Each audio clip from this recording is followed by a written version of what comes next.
kalian sekarang kan nih akhirnya kerja sama bareng ya, dan punya pengalaman yang sama. Ada trauma gak sih dulu pernah?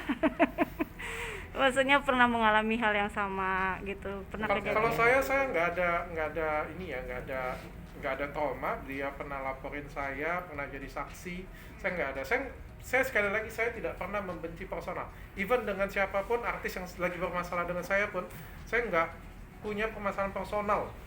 Ya yang paling saya nggak suka itu adalah ya apa yang dia lakukan, tapi personalnya enggak. Jadi one day kalau misalnya kita dapat silaturahmi, bisa damai, duduk sama-sama, berbisnis sama-sama, bagi saya oke, nggak jadi masalah. Bagi Dinar gimana? Kalau Dinar sih sepanjang ini ya dok, permasalahan ini itu tuh menjadi pembelajaran buat aku, pelajaran hidup. Kalau aku tidak seperti itu kemarin, ya mungkin aku juga tidak akan kenal sama dokter Chadli juga kayak gitu. Cuman jadi kayak apa ya namanya tuh, semuanya itu pelajaran mahal lah dalam hidup aku.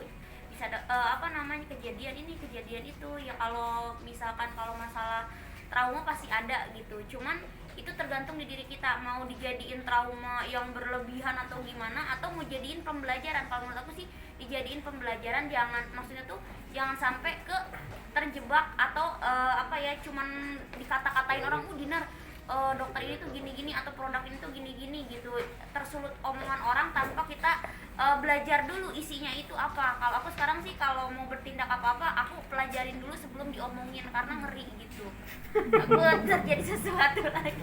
Jadi lebih hati-hati tentu. Lebih hati-hati. Ini hati-hati kan sama-sama juga dari kasus IT ya sebenarnya juga ya, sama-sama nih gitu. Jadi lebih hati-hati nggak sih bermain dengan sosmed, dengan ini kan sama-sama dokter Richard juga, terus Dinar juga, nih gimana? Pembelajaran ya dok ya. Kalau saya, Kalau dokter saya sampai detik ini saya nggak ngerasa saya buat kesalahan, beneran. Saya baik ke kasus dengan artis, saya merasa saya memberikan saran. Dari mana ceritanya seorang dokter ngasih saran itu bisa kasus pencemaran nama baik. Saya sangat optimis saya tidak melakukan kesalahan. Illegal access, saya tidak melakukan illegal access. Tapi kan itu kan pandangan saya. Saya sangat yakin sekali, biarlah persidangan nanti yang membuktikannya. Jadi saya kalau ngomong trauma atau tidak, dalam hati saya yakin saya tidak bersalah. Tapi keluarga saya pasti ada trauma. Ya, saya ngomong di media, sebenarnya saya nggak ada takut. Diundang media manapun saya tidak takut, karena saya ngerasa saya jujur. Saya ngerasa saya nggak buat-buat omongan, jadi siapapun yang undang saya ngerasa nggak takut sama sekali. Tapi kan mungkin ada beberapa perasaan yang harus saya jaga, ada institusi-institusi yang harus saya jaga, sehingga mungkin kalimat-kalimatnya mungkin dibatasi sedikit. Tapi sebenarnya saya sedikit pun ya dalam hati saya trauma sih nggak gitu banget lah ya. Atau kalau Dinar kayak gimana? Dia yang trauma sih. Iya, main sosmed gimana nih? Jadi hati-hati nggak Dinar nih? Sosmed gitu lebih ya jadi hati-hati lah, udah pasti kayak kedepannya. Oh berarti aku kalau melakukan apa-apa harus dipikir panjang dulu gitu loh dok, apa efek kedepannya. Kalau aku tuh ya anaknya ya tahu sendiri lah, barbar, ugal-ugalan gitu ya. Ya namanya juga dari DJ dulu ya itu, jadi kayak semau gue awalnya, cuman lama-lama oh iya ya kalau aku berbuat ini tuh ternyata berdampaknya ini gitu. Karena di luar sana tuh kayak nganggep aku tuh oh Dinar tuh selebriti gini-gini, padahal aku tuh dok sejauh ini sebenarnya nggak merasa selebriti, karena aku tuh selalu nyantumin di Instagram aku just a DJ. Cuman ya kalau aku diundang ke TV buat komedi, acting atau segala macam, karena kan aku ada ya ada skill di sana juga ya, aku ya buat survive kayak gitu ya aku jalanin si pekerjaan itu. Cuman sejauh ini aku tuh nggak merasa tuh artis apalah selebriti atau public figure. Kan suka ada orang tuh yang nyantumin di Instagramnya atau di apanya public figure, berarti itu figur yang nantinya bakal jadi ditiru. Aku tuh belum sepeda itu buat orang tuh meniru aku, makanya tuh di setiap postingan aku selalu di ujungnya tuh aku bilangin jangan tiru adegan ini karena belum tentu benar gitu. Ketawa-ketawa. Kalau keluarga sendiri, bapak gimana? Maksudnya ayah dengan sekarang ini bagaimana? Lebih terus mungkin sekarang sih jauh lebih tenang ya kayak gitu, soalnya ya itu dari komunikasi aku juga kayak ditenangin. Kalau aku sejauh ini sih baik-baik aja. Dinar katanya sempat jual perhiasan juga untuk survive di masa pandemi. Udah ya, cukup ya. Thank you ya.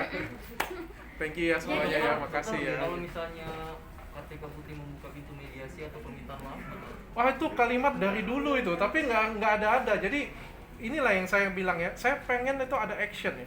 Dari saya itu jelas banget, kita mau perdamaian. Bisa dibuktikan dari chat pengacara saya juga sudah chat ke sana, Tapi kalau misalnya memang perdamaian memang harus ada, ayolah kita tentukan harinya kumpul di mana. Jadi jangan cuma ngomong aja kita mau damai tapi nggak diundang, nggak mau datang. Dihubungin, ayolah kita damai dari polisian yang nggak mau, kan berarti kan cuma ngomong doang sih. Tapi Kalau dokter- saya siap, tentukan tanggalnya, tentukan harinya, kita datang sama-sama. Tapi dokter sendiri sudah memaafkan atau tidak menyimpan Saya nggak pernah ada dendam sih dengan siapapun. Iya. Saya lepas sih, sekali lagi saya bilang, yang saya benci, saya tidak pernah benci dengan orang, tapi dengan perbuatannya. Bukti saya dengan Dinar Kendi ini salah satu bukti yang nyata. Ya kalau misalnya saya kesel, dendam, saya nyimpan sesuatu, nggak mau saya kerja sama dengan dia. Ngapain saya kerja sama dengan Dinar Kendi? Dia ngelaporin saya loh, saya digugat 100 miliar loh. Ada yang kau dapat nggak dari 100 miliar? Nggak kan? Nggak sama sekali. Dok, Dokter kalau sih- illegal access tuh emang kemarin dokter tuh emang nggak tahu atau emang kayak ngerasa ya nggak apa-apa lah gue main Instagram atau Twitter gue lagi. No. Saya tidak melakukan illegal access ya. Jadi Instagram saya disita oleh pihak kepolisian. Itu sudah saya jelaskan juga di YouTube channel saya. Instagram saya disita oleh pihak kepolisian. Saya sampai sekarang, sampai detik ini tidak pernah punya pasportnya dan tidak pernah mencoba masuk ke Instagram saya. Tapi saya punya Facebook, di mana Facebook ini sudah diputus oleh penyidik. Facebook dan Instagram itu sudah diputus oleh penyidik. Nggak tahu gimana ceritanya kalau post di Facebook tiba-tiba muncul di Instagram. Jangan tanya dengan saya kenapa, tanya dengan Facebook kenapa. Sama saya nggak tahu, saya juga nggak bisa ngatur itu karena terpost otomatis ke sana. Dalam hati saya, loh kan saya nggak post di Instagram, saya nggak punya passwordnya. Saya kan postnya di Facebook, dan Facebook ini pakai email berbeda, password berbeda dengan di Instagram. So di mana kesalahan saya? Di mana yang illegal access? Kecuali kalau saya ngehack Instagramnya, saya hack kayak gitu punya, itu namanya menghack. Tapi kan ini saya post di Facebook, otomatis munculnya di Instagram.